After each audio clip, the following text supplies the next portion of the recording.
Captain Underpants and the invasion of the incredibly naughty Cafeteria ladies from outer space, and the subsequent assault of the equally evil lunchroom zombie nerds. Hello, it's us again. Before you read this book, there's something you should know.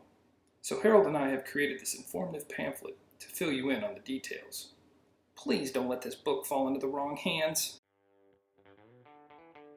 Wedgie Wars, Episode 1, The Phantom Principal. A long time ago in an elementary school far, far away, there were two cool kids named George and Harold. We rule. Me too. They had an evil principal named Mr. Krupp, who was strong in the ways of the Force. Blah, blah. He forced them to study. Blah, blah, blah. He forced them to clean. Blah, blah, blah. And he forced them to behave. Ha, ha, ha, ha. George and Harold hypnotized him. You will obey our every command. Okay. You are now Captain Underpants. Okay. It started out as a joke, but it wasn't funny for long. Hey, come back. Tra-la-la-la-la. Mr. Krupp thought he really was the world's greatest superhero. He got into all kinds of trouble. George and Harold had to save him and the entire planet. Twice. Now, the only way they can turn Captain Underpants back into Mr. Krupp is to pour water over his head. But the worst part is that George and Harold have to keep an eye on Mr. Krupp. Blah, blah, blah. Because for some strange reason, whenever he hears somebody snap their fingers, he turns back into you-know-who.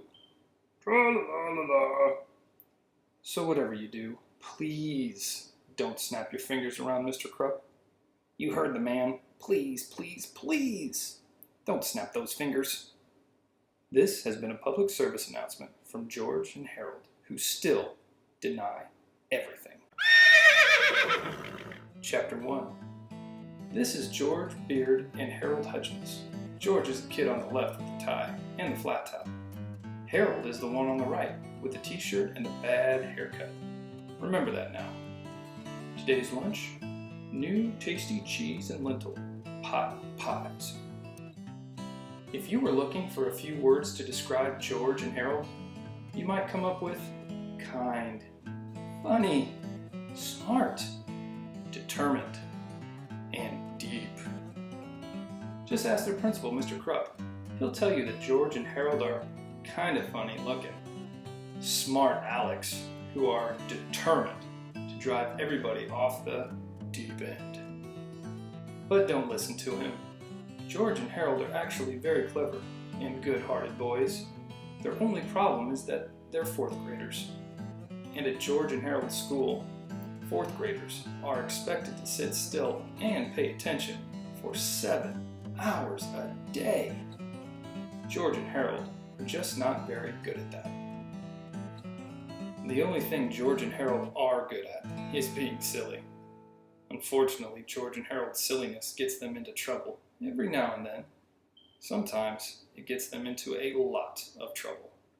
And one time, it got them into so much trouble, it almost caused the entire Earth to be destroyed by an army of giant, evil zombie nerds.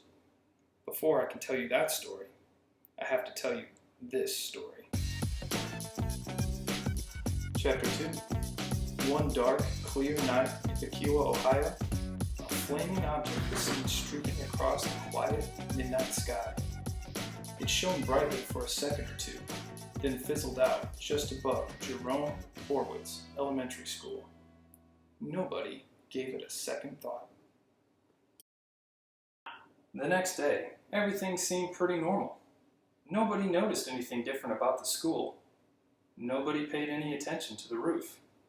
And of course, nobody looked up and said, "Hey, what's that big spaceship thingy doing on the roof of the school?" Perhaps if they had, the horrible ordeal that followed might never have happened, and you wouldn't be sitting here reading about it right now. But they didn't. It did. And well, here we are. As we can all plainly see, there was a spaceship on top of the building. And inside that spaceship were 3 of the most evil, hideous, and merciless spacemen ever to set foot on the roof of a small Midwestern elementary school. Their names were Zorks, Clax, and Jennifer. Their mission?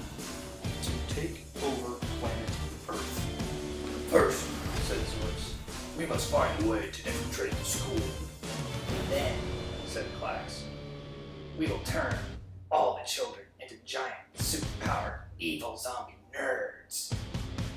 Finally, Said Jennifer. we will use them to take over the world. Zorks and Clax laughed and laughed. Silence, you fools. Barked Jennifer.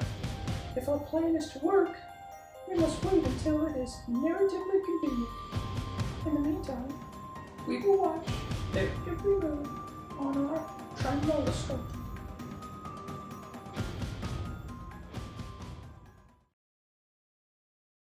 And that's the first 2 chapters of Captain Underpants and the invasion of the incredibly naughty cafeteria ladies from outer space, and the subsequent assaults of the equally evil lunchroom zombie nerds. I hope you enjoyed this book, Jackson.